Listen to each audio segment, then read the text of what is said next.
Good morning बच्चों। I hope, मैं आशा करती हूँ आप सब अच्छे होंगे।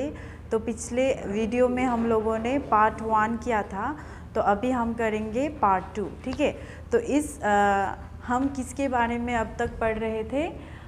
अध्याय 13 बल से बुद्धि महान। ठीक है, तो हम उसमें हाथियों के बारे में, खरगोशों के बारे में हम पढ़ रहे थे। तो हाथी का महाराजा का नाम क्या है? विशालकर्ण।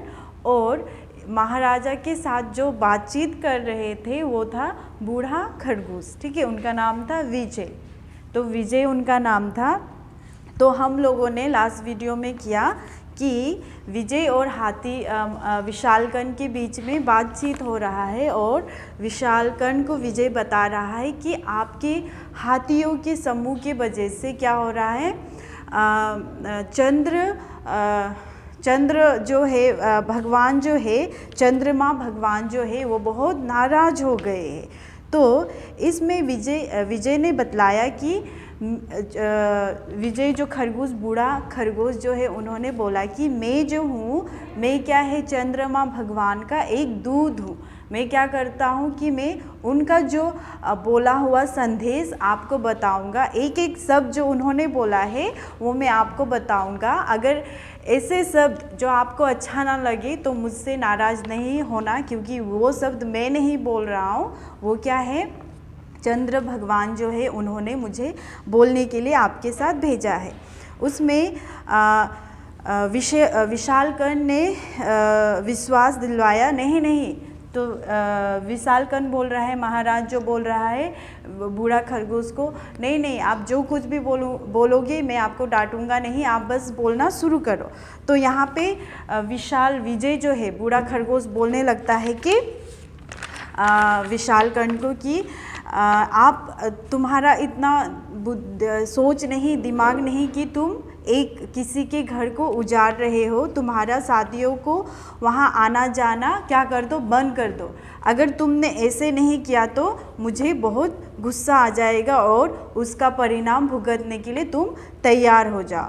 तो उसमें सारा बात विजय जो क्या कर रहा है, चंद्रमा भगवान की ओर से अपना बातों को विशालकर्ण के सामने रख रहा है, और वो कह रहे हैं कि अगर तुमने ऐसे नहीं किया तो क्या होगा, तुम्हें बहुत ही उसका परिणाम भुगतना पड़ेगा। यहाँ पे विशालकर्ण भयभीत होकर ये कहने लगा कि वो विजय से बोलने लगा कि दूत महाराज, शासक देव से कहना कि मतलब वो तो एक जो विजय जो था वो जो भगवान का दूत बन के आया था।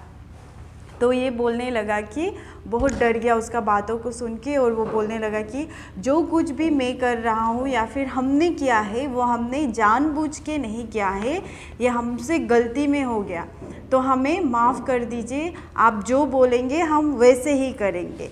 विजय विशालकर्ण, तो यहाँ पे विजय ने एक सुझाव किसको दिया, विशालकर्ण को दिया।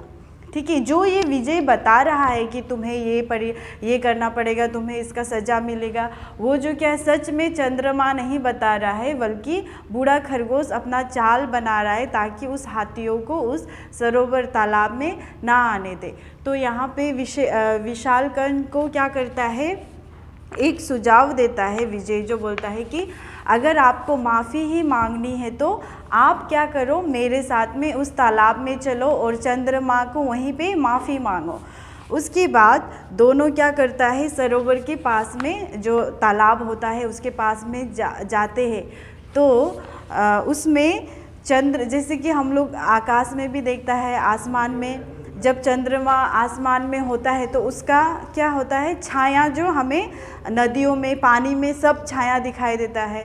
तो वो हाथी महाराज जो क्या करता है, अपना हाथों को जोड़ के चंद्रमा से माफ़ी मांगने लगता है कि हमने जो कुछ भी किया हमें माफ़ कर दो, आगे से हमसे गलती नहीं होगा।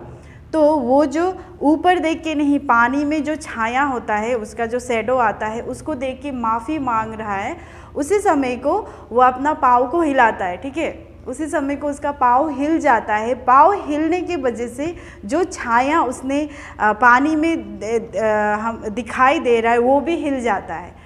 तो उसे देख के जो बूढ़ा खरगोश बोलता है कि देखो देखो, आपने उन्हें इतना गुस्सा दिलाया कि वो अभी भी आपसे बहुत नाराज़ है और वो गुस्से के मारे काँप रहा है। ठीक है, चंद्रमा जो पानी में जो छाया हिलता है पाँव लगने के कारण से, तो बोलता है कि आपसे अभी भी बहुत नाराज़ है, इसीलिए वो पूरा गुस्सा से काँप रहा है।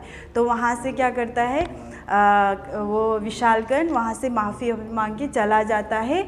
उसके बाद में उस जगह, उस सरोवर में दोबारा कभी भी हाथियों का समूह कभी नहीं आता है। खरगोश का जितना भी समूह था, फिर से वो लोग हंसते खेलने वहीं पे रह जाता है।